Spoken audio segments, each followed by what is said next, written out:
இப்ப இதுல இந்தியாவோட நிலைப்பாடு என்ன சார்? ஏன்னா, இப்ப கச்சா எண்ணெய பொறுத்தவரை நம்ம ஒரு 88% வந்து மற்ற நாடுகள நம்பி தான் வந்து இருக்கோம். கிட்டத்தட்ட நெறைய நாடுகள்ல இருந்து நம்மளுக்கு இறக்குமதி நடக்குது. அப்படி இருக்கிறப்ப, நம்ப இந்த ஒரு போர் அப்படின்றது இந்தியாவுக்கு எது மாதிரியான பாதிப்புகளை ஏற்படுத்தும் சார்?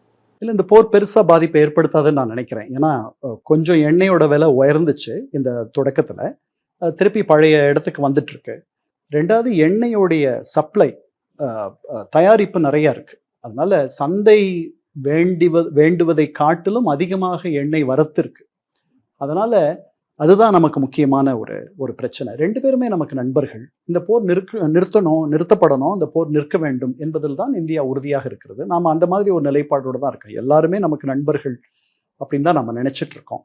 ஈரானியர்கள் நம்மோட ரொம்ப நாளா நண்பர்களா இருக்கவங்க. என்ன? ஆனால் இப்போ வந்து இந்த ஜியோ பொலிட்டிக்கல் சூழல் வந்து நிறைய மாறிட்டு இருக்கு. ஈரானியர்கள் பாகிஸ்தானியர்களோடு கூட ரொம்ப நெருக்கமா இருக்காங்க. நாம இந்த அமெரிக்க தாக்குதலை கண்டிக்கவில்லை, பாகிஸ்தான் கண்டித்திருக்கிறது. ஏன்னா வெகு சில நாடுகள் தான் கண்டித்திருக்கிறார்கள், எல்லாரும் கண்டிக்கல. இந்தியா ஏன் சார் கண்டிக்கல? இந்தியா வந்து ரஷ்யா யுக்ரைன் மீது படையெடுத்த போதும் கண்டிக்கவில்லை.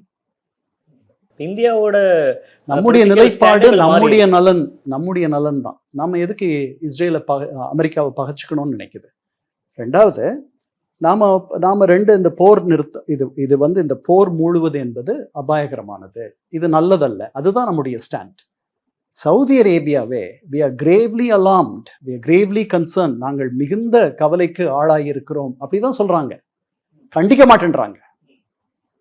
இஸ்லாமிய நாடுகள் பலவே கண்டனம் தெரிவிக்கவில்லை. இஸ்லாமிய நாடுகள் கூட ஈரானுக்கு சப்போர்ட்டடா இல்ல. ஈரான் தனிமைப்படுத்தப்பட்டிருக்கிறது. அப்ப நாம எதுக்கு கண்டிக்கணும்? நாம் எதற்கு கண்டனம் செய்யணும்? பாகிஸ்தானும் கண்டனம் செய்யுது, நாமும் கண்டனம் செய்யறோமா அப்படின்றது ஒருவேளை சவுத் பிளாக்ல இருக்கவங்களுக்கு ஒரு எண்ணமா இருக்கலாம். ஏன்னா பாகிஸ்தான் அமெரிக்காவோடு நட்பாக இருக்க விரும்புகிறது. போன வாரம் அதனுடைய இராணுவ தளபதிக்கு அவர் வந்து விருந்து வச்சிருக்காரு. இவ்வளவும் நடக்குது, இருந்தாலும் அது கண்டிக்குது. ஏன்னா பக்கத்து நாடு ஈரான் அதுக்கு. ஆமா, அதனால அவர்கள் வந்து கண்டிக்கிறாங்க. இது வந்து சர்வதேச சட்டத்தை அத்துமீறி இருக்கிறாங்க அப்படின்லாம் சொல்றாங்க. சரிதானா? அவர் உள்ளூர்லேயே காங்கிரஸ் அவங்களுடைய நாடாளுமன்றத்தினுடைய அனுமதியோடு தான் இது செஞ்சிருக்கணும்ன்றது அங்க இருக்க பல எம்பிக்களுடைய எண்ணம். அதெல்லாம் மீறி அவர் வந்து எடுத்தோம் கவிழ்த்தோன்ட்டு செய்கிறார். ஆனால் நம்முடைய நிலை நம்ம எப்படி பாதுகாத்துக்கிறது? 2 பேருக்கும் நம்ம நண்பர்களாக இருக்கத்தான் விரும்புகிறோம். அப்ப இந்தியாவோட ஸ்டாண்ட் இதுல கரெக்ட் அப்படின்னு தான் பாக்குறீங்க? இல்லை, நம்முடைய நலனுக்கு எது முக்கியம்? நாம் அமைதியாக இருப்பது நம்முடைய நலனை காக்கும் என்றால் நாம் அமைதியாகத்தான் இருக்க வேண்டும்.